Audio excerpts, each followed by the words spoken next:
ఇటేమో చింతల్, షాపూర్, బాలనగర్ ఉంటుంది. ఇటేమో కూకట్పల్లి ఉంటుంది.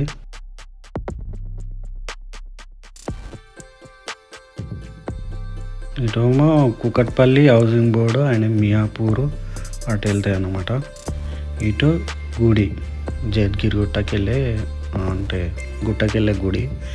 ఇది మెయిన్ కమాను, బస్ స్టాప్లో ఉంటుంది ఈ కమాను.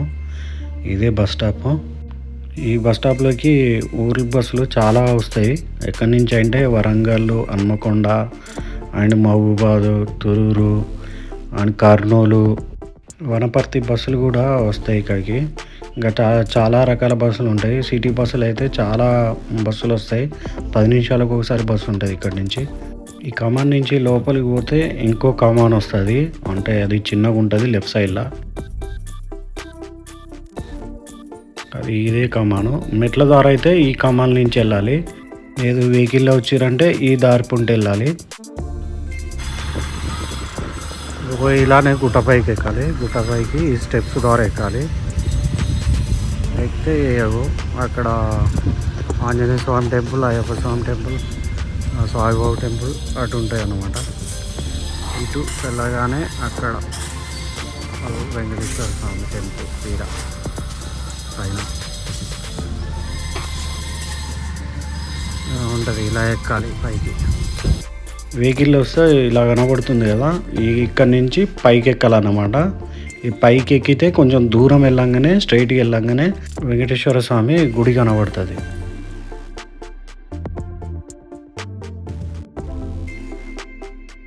ఇదే జయద్గిరిగుట్టలో ఉన్న కొండపైన ప్రసిద్ధి చెందిన ప్రసన్న శ్రీ వెంకటేశ్వర స్వామి దేవాలయం.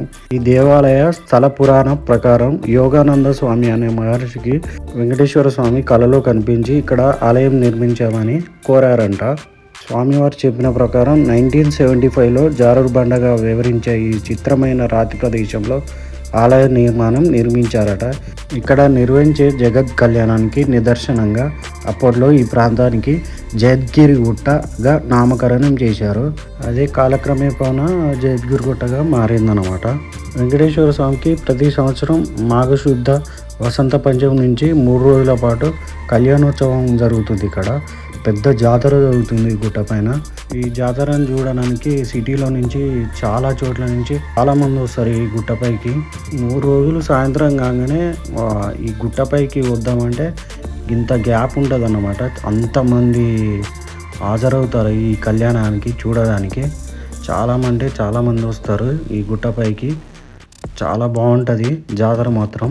ఈ వీడియో తీసిన రోజు శనివారం కాబట్టి చాలామంది వచ్చారు ఈ గుడికి. ఇంకొకటి ఏంటంటే ఈ వెంకటేశ్వర స్వామి గుడి పక్కనే ఇంకా చాలా గుళ్ళు ఉంటాయి ఈ కొండపైన.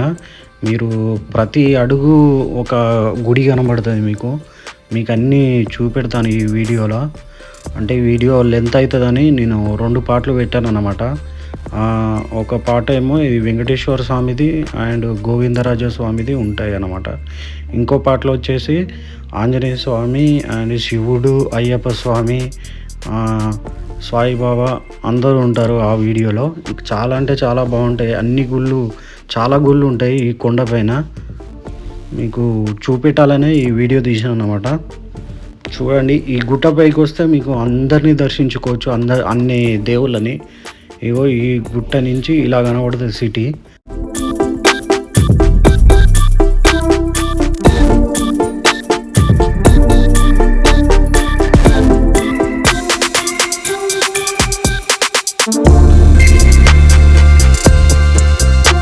ఈ దేవాలయంలో ప్రతిష్ఠించిన గర్భగుడిలో స్వామివారు ఆ నల్లని శిలా విగ్రహంలో 4.5 అడుగుల ఎత్తులో చాలా బాగుంటారు ఆ వెంకటేశ్వర స్వామి. చూడండి ఎంత బాగున్నాడో.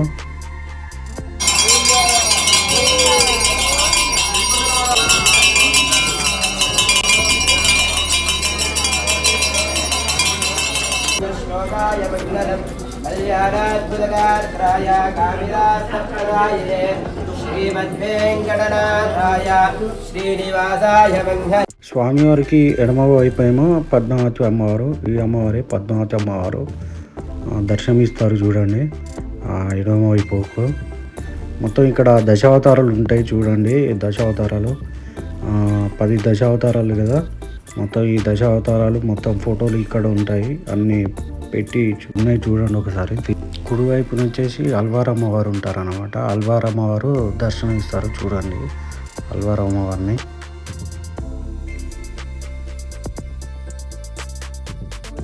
ఈ గుడి ముందు ప్లేస్ చూడండి ఎలా ఉందో, ఎంత పెద్దగా ఉందో.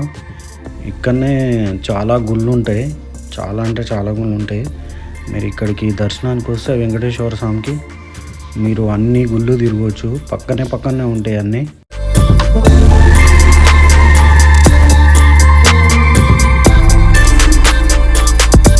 ఇక్కడ మీరు చూడవచ్చు మొత్తం సిటీ కనబడుతుంది. ఇది పొద్దున కాబట్టి, ఎర్లీ మార్నింగ్ కాబట్టి మొత్తం ఫాగ్ కనబడుతుంది. లేకపోతే మొత్తం అక్కడ హైటెక్ సిటీ ఉంటుంది, మొత్తం అటు హైటెక్ సిటీ మొత్తం కనబడుతుంది. చాలా పెద్ద పెద్ద బిల్డింగ్లు కనబడతాయి ఇక్కడ నుంచి, ఈ గుట్టపై నుంచి. సాయంత్రం వచ్చి ఇక్కడ కూర్చుంటే చాలా ప్రశాంతంగా అనిపిస్తుంది. ఇక్కడ నుంచి చూస్తే మొత్తం చుట్టుపక్కల మొత్తం సిటీ కనబడుతుంది అన్నమాట. పెద్ద పెద్ద బిల్డింగ్లు కనబడతాయి ఇక్కడ నుంచి చూస్తే. మస్తు అనిపిస్తుంది ఇక్కడ నుంచి చూస్తుంటే. కానీ ఇప్పుడు కనబడతలేదు, ఎందుకంటే మొత్తం ఫాగ్ ఉంది, మొత్తం మంచుతోని, అందుకే కనబడతలేదు ఇప్పుడు.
ఇదే గోవిందరాజస్వామి ఆలయం అన్నమాట.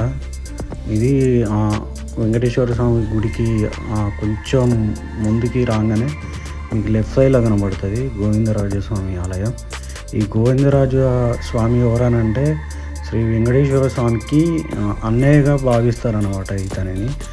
అంటే వెంకటేశ్వర స్వామి కళ్యాణానికి సహాయపడ్డాడు అన్నమాట. అందుకే గోవిందరాజుని వెంకటేశ్వర స్వామి సోదరుగా భావించి పూజలు చేస్తారన్నమాట గోవిందరాజ స్వామిని. ఈ గోవిందరాజ స్వామి గుడి తిరుపతిలో చాలా పెద్దగా ఉంటుంది గుడి మాత్రం. ఆ గుడి మీకు త్వరలో నేను తిరుపతికి వెళ్తున్నాను, ఆ గుడి చూపెడతాను. అంటే ఈ గోవిందరాజ స్వామి గురించి తిరుపతి వెళ్ళాక నేను చెప్తాను. ఇప్పుడైతే ఈ గోవిందరాజ స్వామిని చూడండి ఎలా ఉన్నాడో, ఈ గుడిలో అంత బాగున్నాడో చూడండి.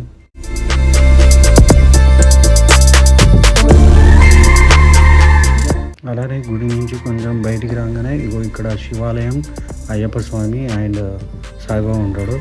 ఇటు వచ్చేసి ఆ గుడి కనబడేది కన్యాక పరమేశ్వరి.